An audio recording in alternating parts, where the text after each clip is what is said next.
Nós estamos discutindo já, acho que há 2 aulas, mas principalmente na aula passada, o debate entre monetaristas e neoclássicos. Estamos entre os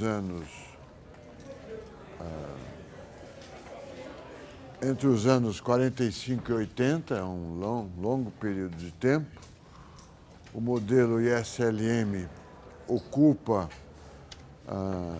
todos os livros textos, discute-se economia fechada, e há um debate entre monetaristas e neoclássicos.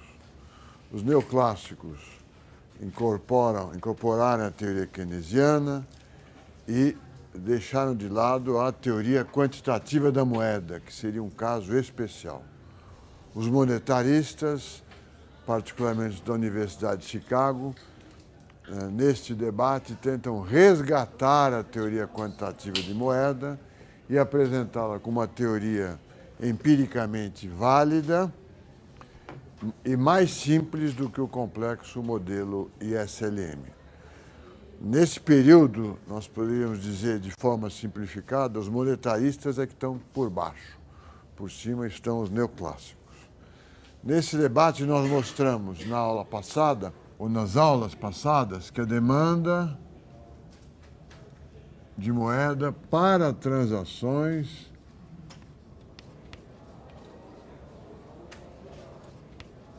é uma função da taxa de juros e do custo de transação.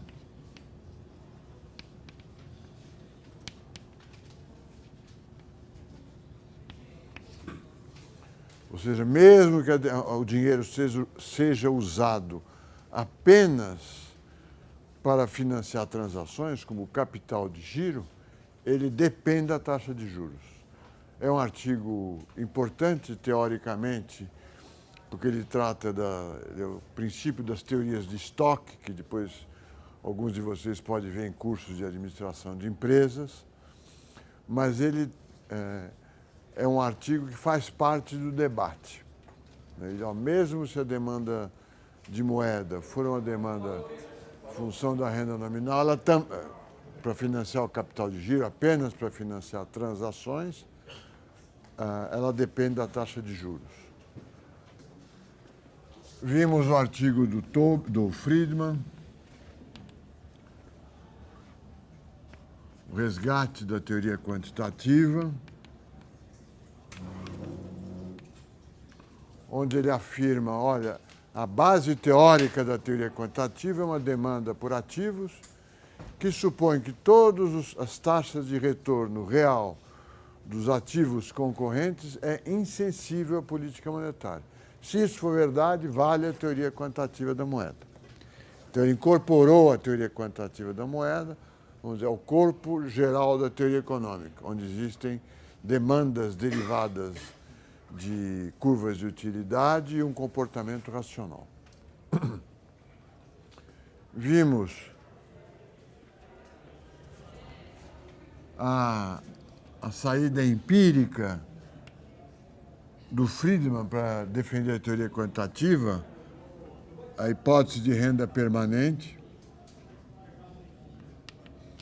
que faz com que a velocidade de renda da circulação da moeda seja constante, que é uma hipótese fundamental da teoria quantitativa. E eu havia mencionado que o debate é um debate, apesar de serem 2 artigos rigorosos do ponto de vista teórico, há um debate retórico importante. Uma disputa entre monetaristas e neoclássicos, e os monetaristas usam argumentos ou usam exemplos como chuva de dinheiro,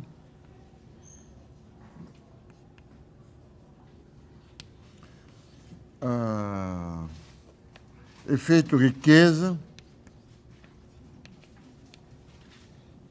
para tentar demonstrar ou argumentar que ΔM sobre M causam ΔP sobre P.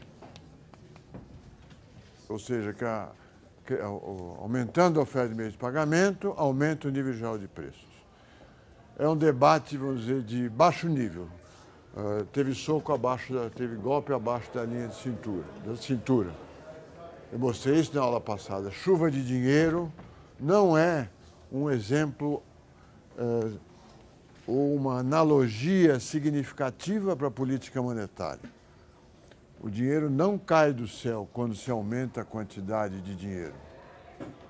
Se caísse do céu, ele deveria ser estudado como um ganho de riqueza súbito e inesperado, que não é o que a política monetária causa, e a consequência desse ganho de capital, que poderia ser aumento de consumo ou substituição do dinheiro por outros ativos ou bens.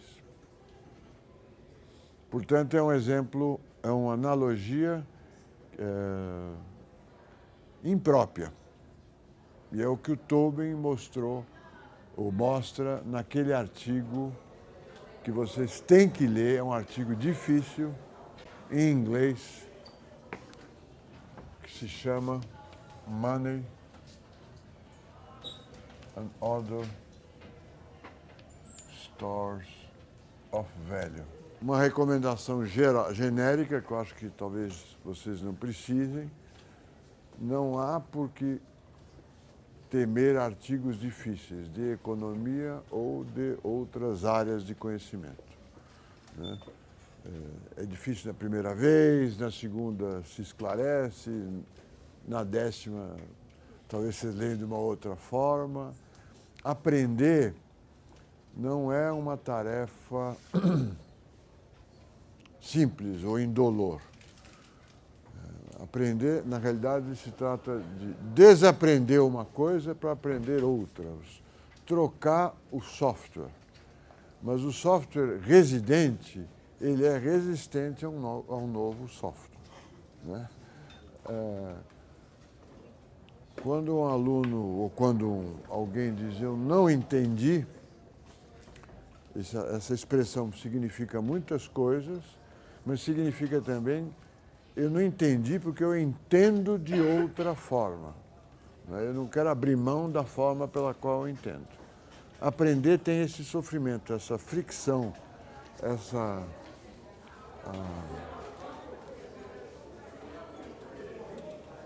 esse efeito lixa doloroso que é ler artigos difíceis. O Tobin é um escritor claríssimo, rigorosíssimo, mas por isso ele se torna difícil para nós, que não temos o rigor ou o conhecimento que exige o rigor que ele apresenta. Essas críticas ao debate retórico são críticas apresentadas neste artigo. E agora eu continuo apresentando o artigo, que é o item 2,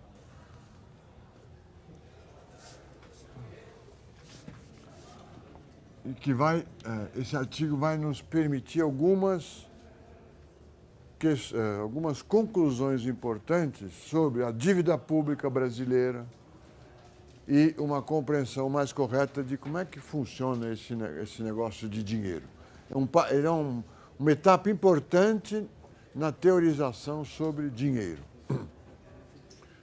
Eu já havia mostrado na aula passada que ele propõe estudar moeda como parte da teoria de alocação da riqueza e não uma teoria sobre a alocação da renda, que seria a teoria do consumo, do investimento e da poupança. Então, as decisões dos agentes econômicos seriam decisões sobre a renda, comprar o bem 1, bem 2, bem 3, etc., restritas à renda, e as decisões sobre riqueza. Alocar uma parcela da riqueza para dinheiro, outra parcela da riqueza para ações, outra parcela da riqueza para imóveis, e assim por diante. Essa é decisão sobre fluxos, essa é decisão sobre riqueza. Os monetaristas imaginam que, tendo mais deste ativo financeiro, você imediatamente o transforma em consumo corrente, que não é uma hipótese razoável. Por que selecionar esse ativo aqui como parte, um ativo indesejado, e quando aumenta a quantidade dele, você, ao invés de comprar ações ou imóveis, sai por aí gastando e aumentando o nível geral de preços.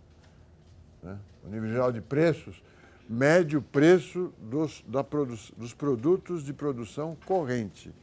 No índice geral de preços entra gasolina, pão, café, preço do transporte público, tarifas telefônicas, tarifas de internet. Todos esses são produções correntes.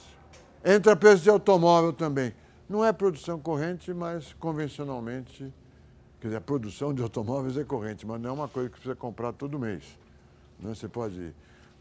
um trabalhador nunca vai chegar para o patrão e dizer, olha, preciso aumentar meu salário porque o preço dos automóveis aumentou.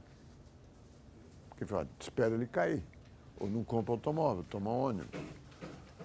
Também ele não vai pedir um aumento de salários do sindicato, falando, olha, o preço dos imóveis aumentou. Ele vai argumentar o preço dos aluguéis aumentaram. Certo? Então, ele mede, o índice de preço mede a desvalorização, a valorização da moeda em relação à produção corrente. E exclui a valorização ou desvalorização da moeda com relação a ações, imóveis, títulos públicos, a opção de ativos reais, que são parte da riqueza. Então, ele propõe que se estude a demanda de moeda como parte das decisões sobre a riqueza. E aí, a restrição orçamentária, quanto que o agente econômico pode gastar, é dado pelo estoque de riquezas e não pela renda corrente. Aliás, no modelo ISLM, a IS é modelada assim. Você tem a demanda agregada C mais I mais G mais menos T.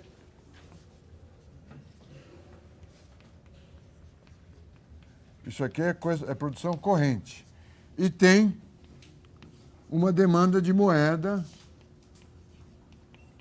que é uma decisão sobre estoque. Esta e esta estão relacionadas. Não é claro no ISLM como estão relacionadas, mas estão.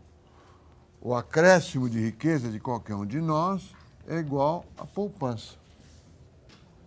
Eu só posso aumentar meu estoque de riqueza se eu deixar de consumir qualquer coisa, deixar de consumir uma parte da renda e comprar algum ativo, um automóvel, uma casa, uma ação, um título público e assim por diante. Tá certo? Vocês lembram em contabilidade nacional que a compra de uma casa é chamada, entre nós, vamos dizer assim, vulgarmente, de investimento.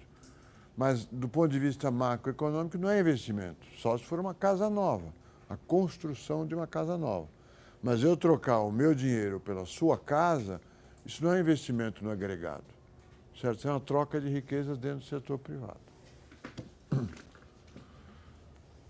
Ele continua dizendo como é que se define a riqueza do setor privado. É um problema macroeconômico. Nós estamos agregando a economia e olhando de um lado o setor público e do outro lado o setor privado. Como é que se define isso? Ele está vários casos, mas ele, no caso mais geral, ele fala, olha, é igual papel moeda em poder do público, mais depósitos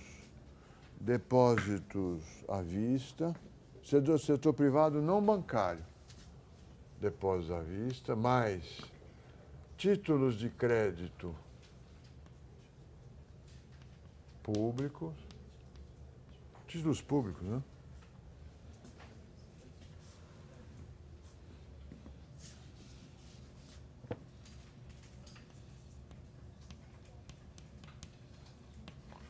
Mais ações mais bens de capital real. A fábrica que você possui, a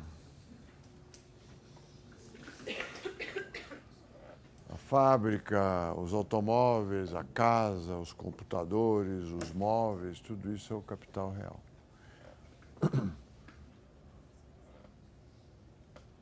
Um consumidor individual escolhe entre esses ativos para fazer as suas decisões. Se nós agregarmos o setor bancário, somar o setor bancário, eles falam, isso aqui é riqueza privada, setor não bancário. Aliás, eu vou tirar as ações aqui. Por quê? As ações representam o capital. Se eu somo todo o setor privado, a Vale do Rio Doce e eu conto o capital, vamos dizer, o Vale do Rio Doce e todos nós do setor privado, ou eu conto o capital da Vale do Rio Doce ou as ações da Vale do Rio Doce. Eu não posso contar as duas, certo? Se nós colocarmos o setor privado, bancário junto, a riqueza do setor privado, isso aqui desaparece. Fica papel, moeda em circulação, mais títulos públicos, mais o estoque de capital. Por quê? Porque o depósito à vista, tem depósito à vista. Aliás, aqui eu tinha que tirar menos empréstimos tomados. Este aqui cancela com este. O setor não bancário. Certo? E ele afirma com razão que isso depende do arranjo institucional da economia que está sendo analisada, em primeiro lugar, e, em segundo lugar, do tempo, que período que nós estamos falando. Né? No capitalismo contemporâneo, no capitalismo anterior. Quem é que emite moeda? É só o governo ou existem bancos privados emissores, como existiu frequentemente nos Estados Unidos e no Brasil no século XIX? Né? São várias alternativas que ele faz. Quando se analisa essa parte aqui, que é o M, ele tem uma característica especial. Esse M aqui tem taxa de juros igual a zero. É um ativo sem rentabilidade. Ele só tem uma qualidade, que ele é extremamente líquido, é o mais líquido ativo da economia e, por causa disso, ele é um grande financiador, é o financiador das transações. Todos os outros têm uma taxa de retorno. A teoria quantitativa da moeda, para o Tobin, a teoria desenvolvida pelo Marshall, supõe que as taxas de retorno reais da economia, o retorno do capital e das ações e dos títulos privados, é constante. Essa é a hipótese fundamental da teoria quantitativa da moeda. A mesma hipótese que o Friedman faz para resgatar a teoria quantitativa da moeda. Tá certo? O Friedman resgata a teoria quantitativa da moeda, fazendo uma demanda genérica de ativos, fixando todos os retornos reais dos ativos alternativos da teoria quantitativa da moeda. O dinheiro rende juros zero, então você fica com mais ou menos dinheiro apenas em função da renda nominal, PY, KPY. Ah, mas se mudar o retorno das ações, mas por hipótese ele não muda, então é constante. E expressa a demanda de moeda, a teoria quantitativa da moeda, seria expressa assim, M é uma função K, que é função de várias taxas de retorno, PY. Isso aqui é constante, fica KPY. É assim que ele apresenta a teoria quantitativa da moeda. E a hipótese do Keynes? Então, aqui a teoria quantitativa da moeda. A. Por que na teoria keynesiana, é a pergunta, né? Por que I é uma função decrescente da taxa de juros? De onde vem isto? Que taxa de juros é essa? É a pergunta do Tobin.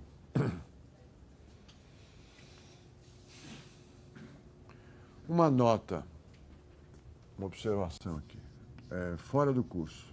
Essa demanda de investimentos nunca se conseguiu construir uma teoria geral econômica, introduzi-la na teoria econômica geral, como eu introduzi, como nós derivá-la da teoria econômica geral, como nós derivamos a demanda de batata, a demanda de bens de consumo, a demanda de automóveis. Para todas essas demandas, a teoria econômica tem um procedimento comum, faz parte da teoria econômica. Utilidades, maximiza a utilidade, deriva a demanda da batata. No caso da produção, há uma função de produção, o empresário maximiza lucros, eu tiro a demanda de máquinas, eu tiro a demanda de matérias-primas e eu concluo qual é a produção ótima que esse empresário vai adotar. Isso é uma nota, é um desvio que eu estou dando. Agora, investimento não é demanda de máquinas. Por que não é demanda de máquinas? Ele é a demanda de máquinas novas e não de máquinas. A teoria econômica diz quantas máquinas, prevê quantas máquinas uma empresa vai ter. Investimento não é quantas máquinas a empresa vai ter, é quantas máquinas novas ele vai comprar. E a pergunta é por que não comprou antes? Por que está fora do ponto de equilíbrio? Estão entendendo a minha questão? E essa formulação da demanda de mais máquinas sem a função da taxa de juros foi estudada por muito tempo e não chegou a nenhum resultado que tivesse ficado consagrado, porque é uma demanda que depende da velocidade de ajuste. É um problema dinâmico. Ou seja, eu tenho X máquinas hoje e gostaria de ter, no ano 2020, 10 vezes mais máquinas. Como é que eu compro essas máquinas novas? Quando? E por que nessas datas? Eu precisaria ver o custo de fazer esse ajuste. Certo? Em outras palavras, a teoria econômica deriva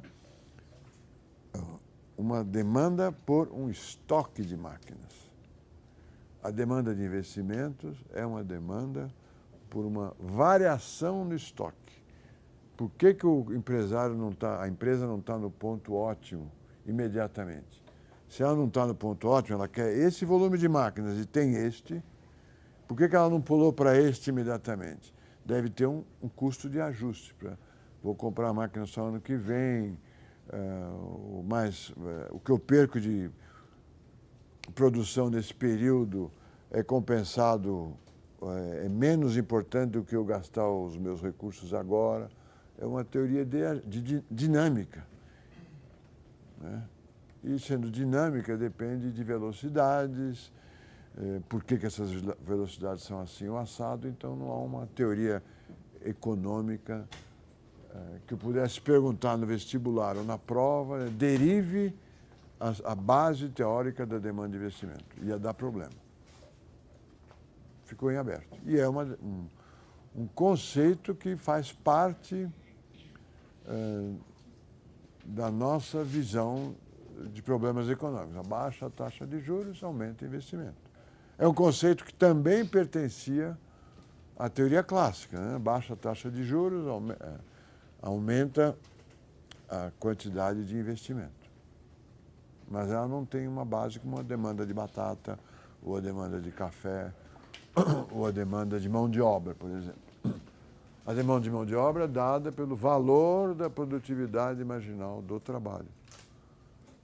Essa demanda de investimento não é dada pelo valor da produtividade marginal do capital, porque o capital é um estoque.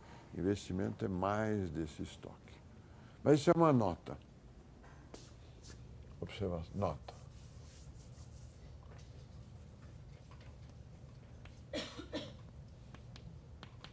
A pergunta do Tobin é diferente. Que taxa de juros é essa?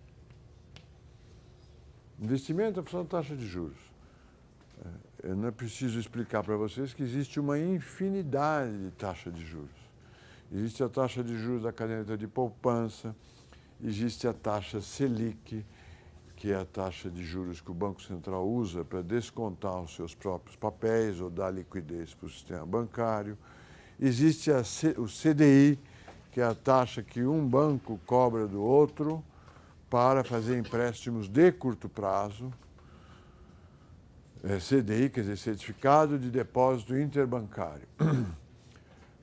Existe a taxa de juros de empréstimos, existe um retorno esperado de ações, dependendo do dividendo e da evolução do preço das ações. Existe uma infinidade de taxas de juros. Existe a taxa de juros para um título público de 1 dia, 10 dias, 30 dias, 3 anos, 10 anos e 30 anos. Qual taxa de juros é essa?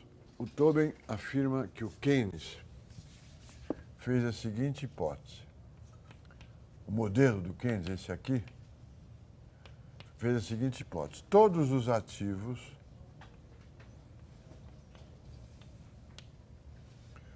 têm taxa de retorno proporcionais, em equilíbrio. Ou seja, o retorno das ações é alfa do retorno do título público, que o retorno é beta do retorno de títulos privados, que é gama da taxa de retorno do capital investido diretamente.